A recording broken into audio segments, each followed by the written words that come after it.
This video and its content are the intellectual property of the Punjab Education Foundation. It is intended only for educational and professional training use. Any unauthorized copying, editing, or redistribution of this material is strictly prohibited. Bismillahirrahmanirrahim. Respected teachers and students, Mathematics Class 3, Lecture 2, Chapter number 5. अभी का जो हमारा topic है वो calendar के बारे में है। लेक्चर 1 में हम डिस्कस ऑलरेडी कर चुके हैं एनालॉग एंड डिजिटल क्लॉक के बारे में। अभी हम कैलेंडर के बारे में सीखेंगे। जैसे कि लेक्चर 1 में मैंने इस बात पे ज़ोर दिया कि SLOs स्टूडेंट लर्निंग आउटकम्स बच्चों को हर टॉपिक से पहले क्लियर किए जाएं, और स्टूडेंट को भी चाहिए कि अपने टॉपिक को शुरू करने से पहले उस टॉपिक से रिलेटेड SLO वो रीड कर ले, ताकि उसे पता चल जाए कि आफ्टर 30 और 35 मिनट्स वो किस काबिल हो सकेगा, और टीचर को भी ये क्लियर हो सके कि वो एक लेक्चर के बाद आफ्टर 30 और 35 मिनट्स बच्चों को किस काबिल कर चुका है। तो हम बात करेंगे कैलेंडर के SLOs पे।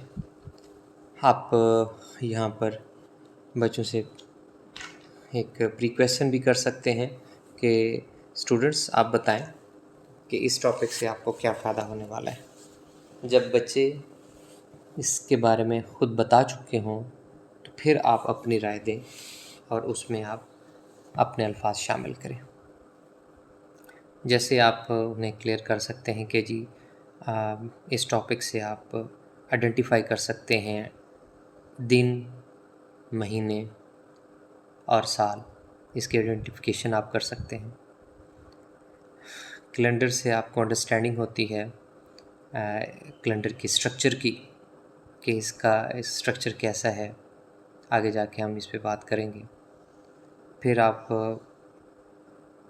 यूज़ ऑफ कैलेंडर के बारे में, use of calendar in daily life, बच्चे को इस दौरान क्लियर होगा कि हाँ डेली लाइफ में इसका यूज़ कैसे करें।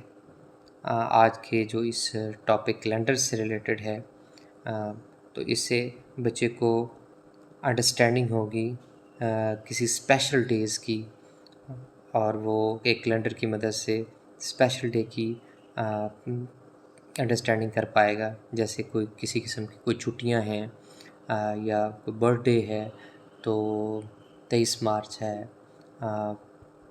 ऐसे 15 जून है, तो ये बच्चा अंडरस्टैंड कर पाएगा कि ये डेट ऑफ बर्थ जो है वो किस दिन को आ रही है।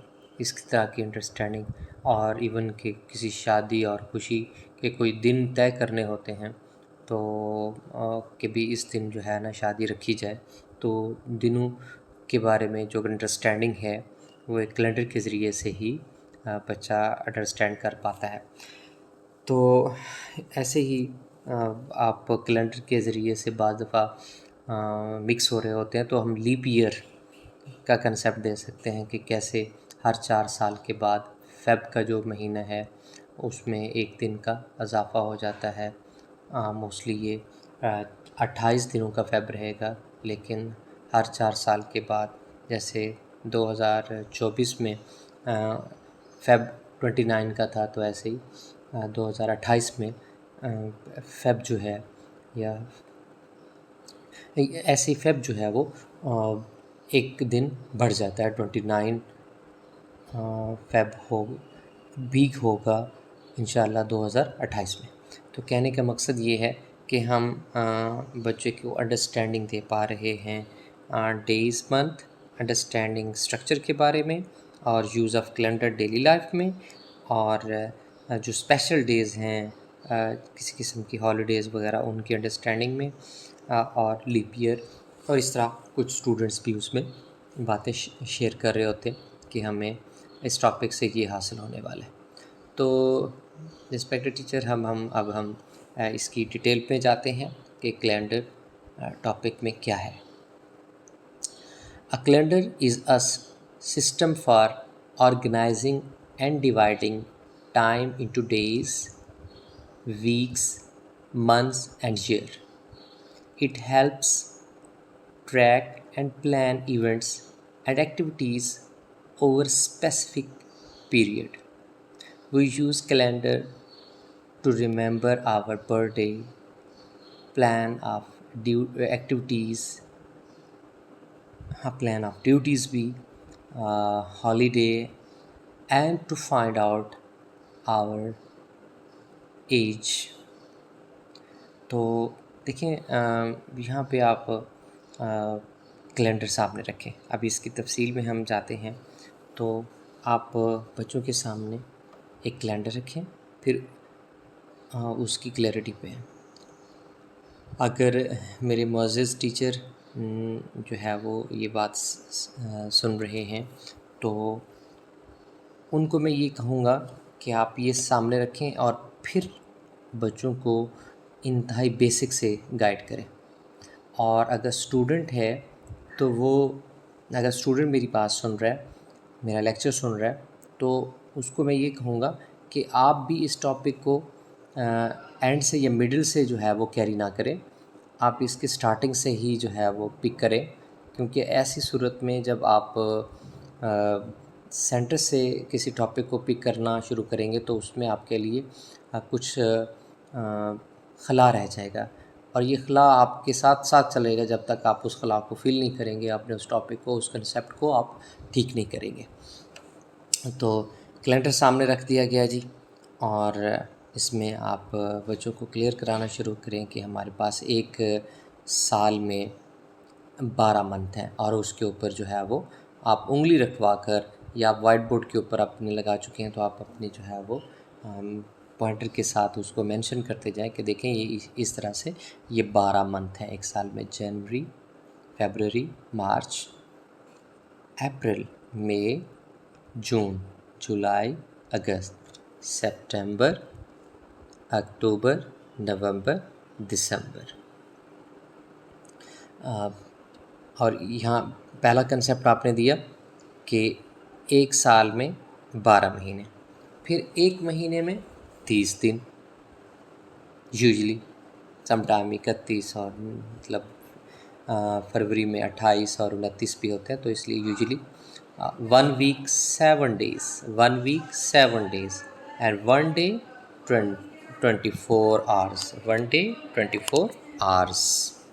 तो ये आप नाम के साथ बुलवाएं और बच्चे को बार बार रिकॉल करवाएं कि बच्चा अपनी उंगलियों के ऊपर इनको गिन सके। जैसे जनवरी, फरवरी, मार्च, अप्रैल, मई, जून, जुलाई, अगस्त, सितंबर, अक्टूबर, नवंबर, दिसंबर, इनकी तरतीब उसको याद हो जाए और वो बार बार उसको दोहरा सके। देखिए जब हम अपने एंगल पे देखेंगे तो हमें तो लगेगा कि ये क्या, हम तो 12 महीने आसानी से ऐसे काउंट कर लेते, लेकिन बच्चे के लेवल पे देखें आप, बच्चे को माइंड में रख के उनको रिपीट करवाएं, बार बार दोहराएं, म्यूज़िकल स्टाइल में ही आप दोहरवाएं, ठीक है। बच्चा जो है वो उसी दिन ये 12 महीनों के एटलीस्ट नाम याद कर ले। तो ऐसे जारी रखते हैं बात को। ऐसे नेक्स्ट आप फिर एक मंथ को कंसीडर करें। जैसे जनवरी है, पहला क्वेश्चन, पहली बात कि एक महीने में दिन कितने? 30, अमूमन 30। अब उसमें आप बताना शुरू करें कि जी कैसे ये 30 दिन हमने कभी ये देखें कि जी कैलेंडर में ये फ्राइडे से शुरू हो रहा है, कभी जो है यकम जो है हफ्ते को शुरू हो रही है, कभी एतवार, कभी सोमवार, कभी मंगल, कभी बुध, ठीक है। इस तरीके से स्टार्टिंग हो रही है और उसकी उनको क्लैरिटी दें और उनको कैलेंडर के ऊपर जनवरी के महीने में बताएं कि कैसे हफ्ते का दिन वो भी रेड में है और संडे जो है वो रेड में है या सिर्फ संडे रेड में है, ठीक है। तो ये उनको हफ्तावार छुट्टी के बारे में गाइडलाइन दी जा रही कि ये हफ्तावार छुट्टी है, रेड डे, और बाकी वर्किंग हमारे डेज़ हैं। आप इस एक महीने के अंदर जो 30 दिन हैं उसका दोनों के साथ जो है वो कम्बिनेशन बताएं, क्योंकि फिर ये भी साथ के 1 वीक आप बता सकते हैं, या स्टूडेंट इसको देख के अंदाज़ा लगा लेता है कि हफ्ते में अमूमन सॉरी एक महीने के अंदर 4 दिन रिपीट हो रहे होते हैं। इस बात को मैं कुछ यूँ भी क्लियर करवाना चाहूँगा कि एक महीने में 4 बार फ्राइडे अमूमन होते हैं, 4 बार ही हफ्ता होता है, 4 बार ही संडे होता है अमूमन, ठीक है। सम टाइम 5 टाइम भी हो जाते हैं। तो ये आप बात कर सकते हैं। फिर एक हफ्ते में 7 दिन और फिर उस दिनों को जो है वो रिपीट करवा लें, ठीक है। अपनी प्रीवियस क्लासेस में भी बच्चे इस टॉपिक को सीख रहे होते हैं, लेकिन चूँकि थोड़ा गैप आ जाता है टॉपिक टू टॉपिक और क्लास टू क्लास जो है, तो फिर उनको दोबारा से रिमाइंडर देने की ज़रूरत होती है और ये पुख्ता करने की ज़रूरत होती है इन टॉपिक्स को। एक वीक में 7 दिन और एक दिन में 24 घंटे, ठीक है। तो एक तो ये पहले उनको जो है ये कंसेप्ट आ जाए कि एक साल में 12 महीने, एक महीने में 30 दिन, एक हफ्ते में 7 दिन, एक दिन में 24 घंटे, ठीक है। तो जैसा कि मैं अभी बता रहा हूँ कि जनवरी, इस तरह फरवरी, मार्च में आप एक एक महीने को सामने रखें और उस पर बात करवाएं कि जी फरवरी में सैटरडे वाले दिन कौन कौन से जो है तारीख आपको नज़र आ रही है। बच्चा बताएगा, आप बताएंगे, एक दूसरे को बच्चे बताएंगे, और ऐसे आप यहाँ पे तो बहुत ज़बरदस्त किस्म की असेसमेंट हो सकती है और बहुत लंबी चौड़ी जो है वो असेसमेंट पड़ी हुई है कि एक कैलेंडर के ऊपर आप 20 सवाल कर सकते हैं बच्चे के साथ। ऐसे ही अप्रैल के महीने को सामने रखें और उसमें बताएं, बच्चों से को पहले बताएं, फिर उनसे पूछें कि जी संडे को कौन कौन सी डेट्स आ रही हैं, सैटरडे को कौन कौन सी डेट्स जो है वो आ रही हैं, कौन सी तारीख जो है वो यहाँ पे आ रही है, कौन सी डेट्स आ रही हैं, तो उन डेट्स में क्या लिखा हुआ है, ठीक है, वो बोल के बताएं। तो रिस्पेक्टेड टीचर, यहाँ पे हम अपना सिमिलरली अब लेक्चर कैरी ऑन रखेंगे। अब हम इसी से रिलेटेड कुछ असेसमेंट भी करेंगे, ठीक है। मज़ीद जो है जहाँ वजाहत टीचर महसूस करता है, स्लो लर्नर को माइंड में रखते हुए वो मज़ीद वजाहत भी करे, ठीक है। जैसे कि मटीरियल जो है एक ज़बरदस्त टूल रहेगा एक टीचर के लिए क्लास में पढ़ाते हुए।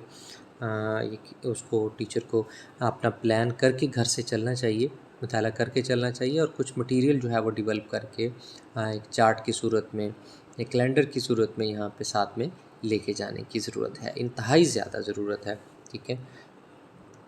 इन केस के अगर कुछ भी अवेलेबल नहीं है तो मोबाइल से कुछ वीडियोस भी दिखाई जा सकती हैं और कुछ जो है वो डाटा मोबाइल से पिक्चर्स की सूरत में स्टूडेंट्स को दिखाया जा सकता है। जी, अब यहाँ पे देखें,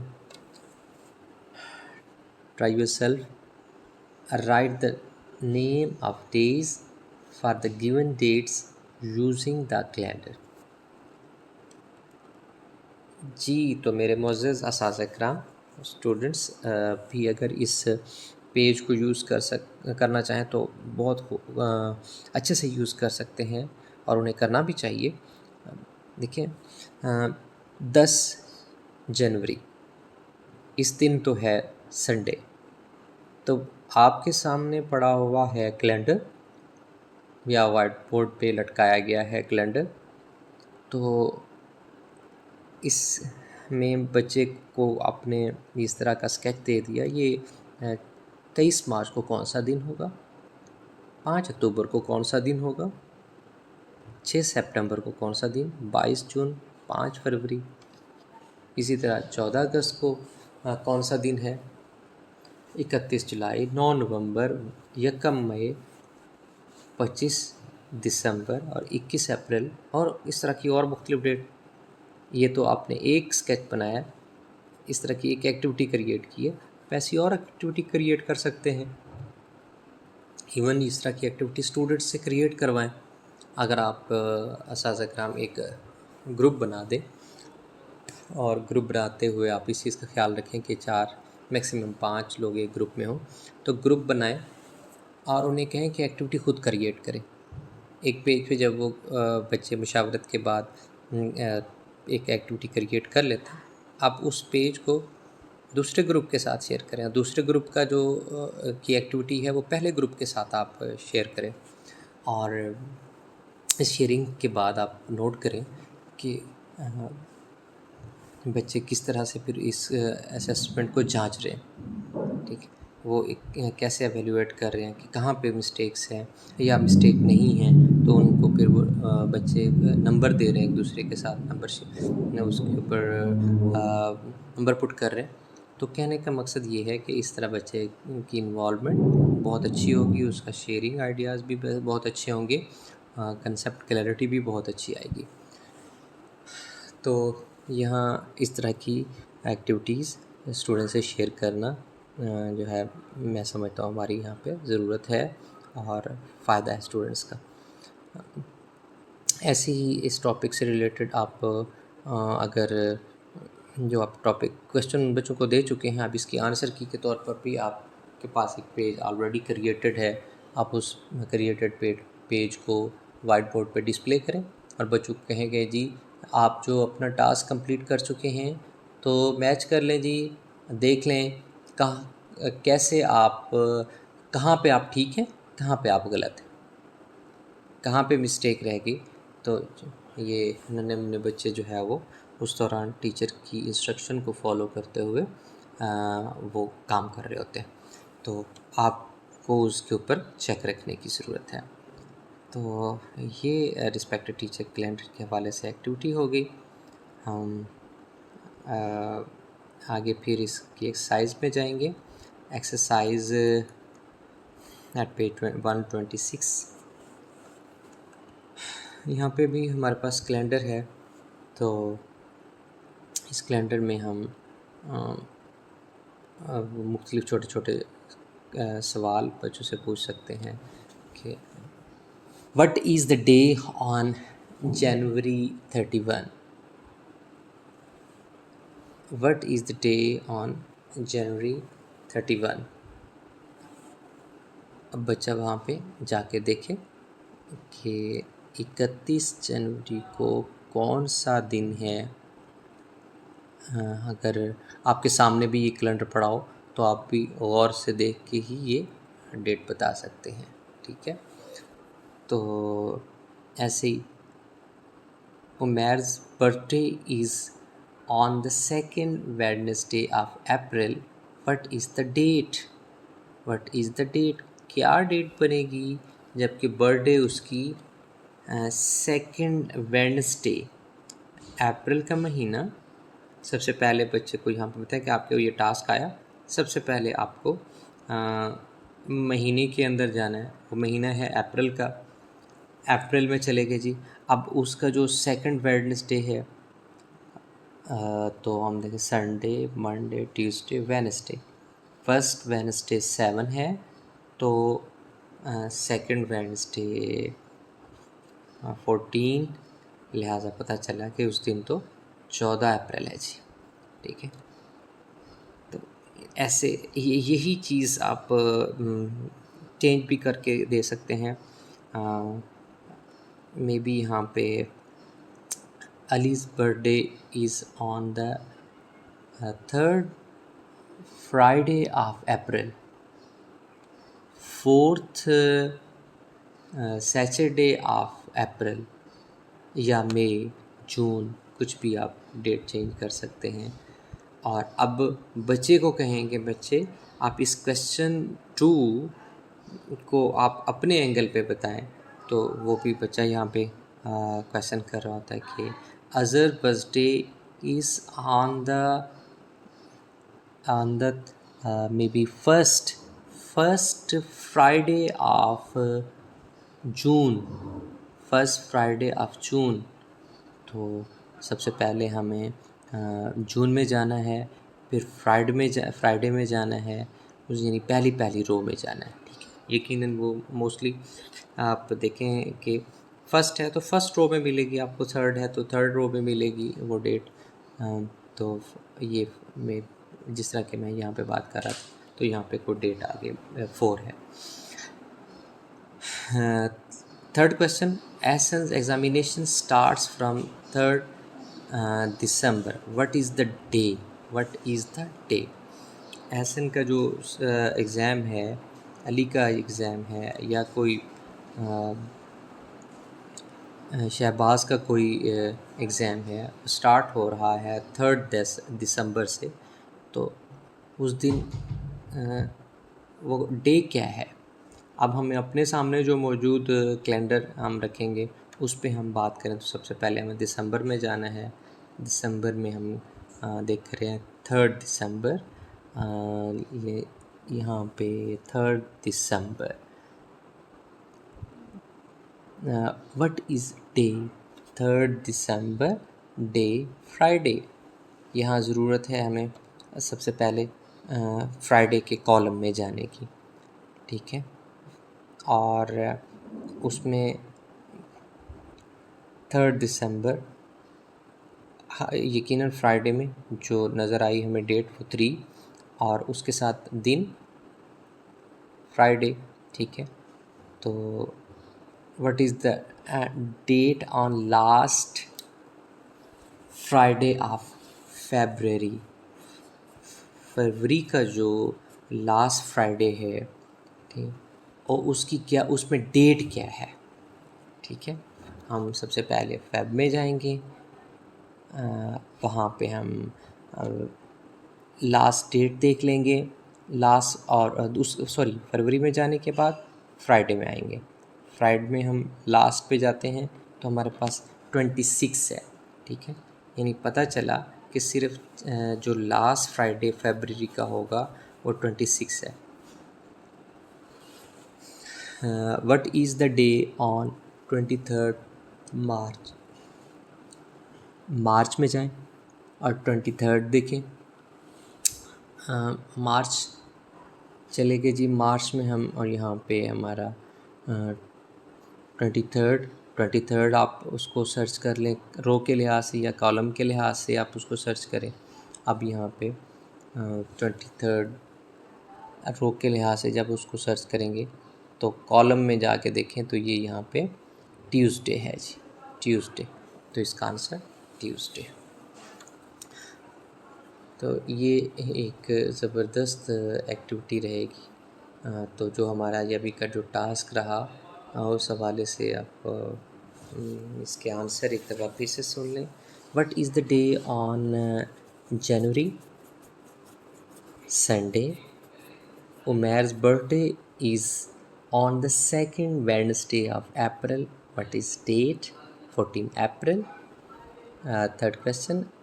Essence examination start from 3rd December. What is the day? What is the day? Friday. Similarly, question 4. What is the date on last Friday of February? 26 February. And what is the day on 23rd March? Tuesday. Respected teacher, जो यहाँ बात आपके साथ share करना चाह रहा हूँ, ये देखें, ये रियल लाइफ के मैटर्स हैं जो डेली बेसिस पे हमें सर्च करने पड़ रहे होते हैं कि जी हमारे एग्ज़ाम स्टार्ट हो रहे हैं, तो देखना ये कि ये किस दिन स्टार्ट होंगे। क्या उससे पहले संडे है, क्या मैं तैयारी कर पाऊँगा? क्या उससे पहले जो है वो उससे पहले कोई मेरे पास एक्स्ट्रा दिन बनेंगे कि मैं अपनी तैयारी कर पाऊँ? और ऐसे ही कोई बर्थडे का फंक्शन है तो मैं अगर वो उसको प्लान कर रहा हूँ तो क्या मैं उससे पहले मेरे एग्ज़ाम जो है वो ख़त्म हो जाएंगे, ठीक है। तो क्या ये बर्थडे जो है वो एतवार को आ रही है या सोमवार को आ रही है? एतवार की वजह से तो मैं टाइम दे पाऊँगा, छुट्टी की वजह से क्या मैं मंडे को दे पाऊँगा? तो ये डेली लाइफ के जो है वो प्रॉब्लम सॉल्विंग हो रही है with the help of this calendar. तो रिस्पेक्टेड टीचर, यकीनन इस कैलेंडर की बड़ी अहमियत है। हमारे बच्चे बड़े बड़े हो जाते हैं इवन 7-8 क्लास में, तो वो जो है वो अपनी सेल्फ अंडरस्टैंडिंग पे फिर जो है वो इसको देख रहे होते हैं, परख रहे होते हैं, मोस्टली इग्नोर कर रहे होते हैं। अगर उस टॉपिक में उसकी क्लैरिटी ना हो तो वो इस टॉपिक को हमेशा से इग्नोर करते हैं और हमेशा से उसका जो है वो गैप रह जाता है। तो बड़े अच्छे तरीके से यहाँ पे हमने कैलेंडर के तमाम फीचर्स डिस्कस कर लिए। हमने उसकी रोज़ में पड़े हुए डेज़ के नेम को भी डिस्कस कर लिया। कॉलम में जो डेट्स हैं उनको भी हमने यहाँ पे डिस्कस किया। तो ऐसे आप अपने स्टूडेंट्स को डेली बेसिस पे जब आप टॉपिक पढ़ा रहे होते तो आप उनको क्लियर करवाते जाएं। तो यहाँ पे साथ साथ भी बात ये भी शेयर करता जाऊँ कि जब भी आप टॉपिक पढ़ाते हैं तो अपने प्रीवियस टॉपिक का साथ में रिव्यूज़ ज़रूर दिया करें। रिव्यू डे 1 का उसके साथ अटैच किया करें। उससे बच्चे ये फील करते हैं कि जैसे उनके लेक्चर में कोई गैप नहीं है, वो एक लेक्चर से दूसरे लेक्चर में इजीली जो है वो कनेक्ट कर पा रहे होते हैं। तो रिस्पेक्टेड टीचर, अब ऐसे क्वेश्चन बच्चों को कहें कि वो खुद क्रिएट करें, ग्रुप बना दें। ग्रुप बनाने के बाद कैलेंडर उनके दरमियान शेयर कर दिए जाएं, इजीली मिल जाते हैं। पुराने कैलेंडर जो है वो 1 साल के बाद जो है वो एक्सपायर हो गया, तो आपको उनके पेजेस जो है वो लेके रखें एज अ मटेरियल, आप ग्रुप में शेयर करें और बच्चों को कहें कि इससे रिलेटेड ऐसे जो आप सवाल देख रहे हैं ऐसे रिलेटेड 10-10 क्वेश्चन बनाएं। ठीक है, ऐसे क्वेश्चन क्रिएट करते हुए वो अंडरस्टैंडिंग के नेक्स्ट लेवल पे जो है वो चले जाते हैं। तो अभी हमारे पास एक वर्कशीट फॉर असेसमेंट है जी। क्लास 3 के स्टूडेंट्स के लिए आप अगर एक पेज लें, उसके ऊपर ये कंपोज कर लें आप कुछ क्वेश्चन और ये स्टूडेंट के साथ शेयर करें। इनफरादी तौर पर भी शेयर कर सकते हैं। अगर ज़्यादा प्रिंट नहीं लिए जा सकते तो यकीनन ग्रुप की सूरत में भी जो है वो शेयर किए जा सकते हैं। ठीक है, तो multiple choice question, which day comes after Monday? After Monday. Second question 2, option तो नीचे दिए हुए हैं, बच्चा खुद सेलेक्ट करे, दायरा लगाए या टिक करे। How many days are there in a week? ये वो क्वेश्चन है जो आप उनको पहले बता चुके होंगे, अब उनकी असेसमेंट आप ले रहे हैं। If today is 3rd July, what will be the date after 2 days? आज 3 है तो एक दिन छोड़ के दूसरा दिन क्या जो है वो डेट होगी? What will be the date? Option select करें, स्टूडेंट को टाइम दें और वो आपको ये टास्क कंप्लीट करके शेयर करें। Which month has 31 days? Which month के जी आपके पास एक यहाँ पे ABCD ऑप्शन है, उनमें से कौन सा मंथ ऐसा है जो 31 दिन रखता है? 31 दिन रखता है, मे बी फरवरी, अप्रैल, जुलाई, सितंबर। बच्चा यहाँ पे नोट करता जाए कि भाई ये इनमें से कौन सा है। वो कैलेंडर सामने रखेगा, फ़ौरन उसमें से चूज़ करेगा कि 6 महीने हैं, 5 महीने हैं जिनके 31 डेट्स हैं और उनमें से हमारे पास इस लिस्ट में कौन सा महीना है। Which is the first day of week? हफ्ते का पहला दिन कौन सा है? हम हफ्ते का आगाज़ किस दिन से करते हैं? ये चीज़ आप स्टूडेंट पे छोड़ें, यकीनन आप क्लियर कर चुके होंगे अपने बातों में। अब बच्चा बताएगा कि मंडे है, संडे है, सैटरडे, फ्राइडे। नेक्स्ट आप इसको इस अंदाज से भी असेसमेंट दे सकते हैं, स्टूडेंट्स के साथ शेयर कर सकते हैं और स्टूडेंट भी खुद से ऐसे क्वेश्चन क्रिएट कर सकता है और ऐसे क्वेश्चन पढ़ के अपने अंडरस्टैंडिंग को बेहतर कर सकता है। There are black months in year. कितने महीने? खाली 12, 10, 11, 12। ठीक है, यकीनन राइट। 12 महीने हैं एक साल में। February has days in a leap year. Leap के साल में फरवरी 29 का है। Month after June is June के महीने के बाद जुलाई। अगर ऑप्शन देते हैं तो आप ऑप्शन दे दें, वरना आपने डायरेक्ट जुलाई भी बता सकते हैं।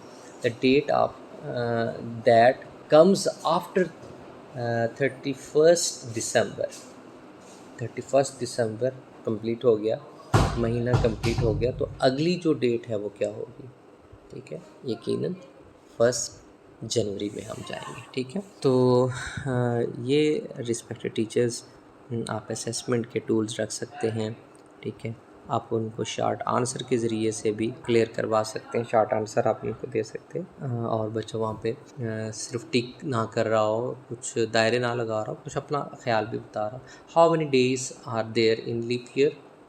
अब यहाँ पे पैटर्न है। Name the month that have 30 days. What is the date today if yesterday has 10th April? How many weeks are there in a year? ये थर्ड पार्ट हमारे असेसमेंट का। बच्चा आंसर तो देगा ही देगा और साथ में वो क्वेश्चन भी खुद क्रिएट करेगा इस टॉपिक से रिलेटेड, इस बात से रिलेटेड। आंसर्स की मल्टीपल चॉइस क्वेश्चन। अब यहाँ पे आपके साथ कोई भी, मतलब जो भी अभी हमने अपनी बातें डिस्कस की हैं, तो उस हवाले से अगर मैं उसकी आंसर की आपके साथ शेयर करूँ, और करनी भी चाहिए, टीचर को करनी चाहिए अपनी आंसर। ठीक है, ताकि बच्चा जो है वो उसके साथ मैच कर ले। आप बच्चे को फर्दन भी उनके आंसर ठीक करवा रहे होते हैं। यहाँ आप उनको ग्रुप की सूरत में भी बता सकते हैं। ठीक है, तो जैसे यहाँ पे अभी हमने डिस्कस किया है पार्ट थर्ड में, how many days are there in a leap year? How many days there are in a leap year? अब लीप मंथ की बात नहीं हो रही, ठीक है, अब महीने की बात नहीं हो रही, साल की बात हो रही है। 365 दिन अमूमन हम कंसीडर करते हैं, हम कहते हैं कि हम 365 दिन एक साल में, लेकिन लीप ईयर में 366, 366 days. Name the month that have 30 days.